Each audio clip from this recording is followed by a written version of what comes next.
संविधान बचाओ की बात अब कर रहे हैं। इमरजेंसी 50 साल होने के बाद इमरजेंसी का फिर से वो बार बार दोहरा रहे हैं, जिनका देश की आजादी के आंदोलन में कोई योगदान नहीं रहा।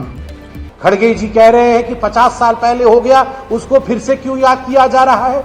खड़गे जी, आप तो आज खुद ही बोल रहे थे कि जो लोग आजादी की लड़ाई में नहीं थे, जो लोग स्वतंत्रता की लड़ाई में नहीं थे, आप उस समय की बात कर सकते हैं, मगर हम बात नहीं कर सकते। ये फर्क क्यों है? और खड़गे जी, मैं पूछना चाहता हूं, कौन कहता है कि हम आजादी की लड़ाई में लड़ नहीं रहे थे?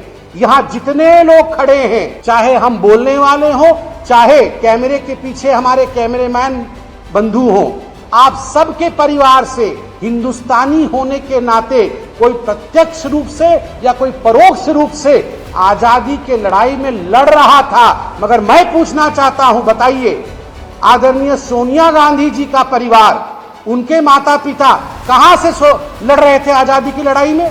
कहां से लड़ रहे थे आजादी की लड़ाई में?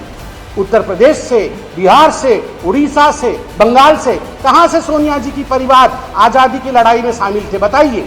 आप जब भारतीय जनता पार्टी के इतिहास के विषय में बात करते हैं तो वो उचित है, मगर जब हम आपके परिवार के, राजनीति के, आपके परिवार के महत्वाकांक्षा की पन्नों को पलटते हैं तो आपको वो ड्रामा नजर आता है।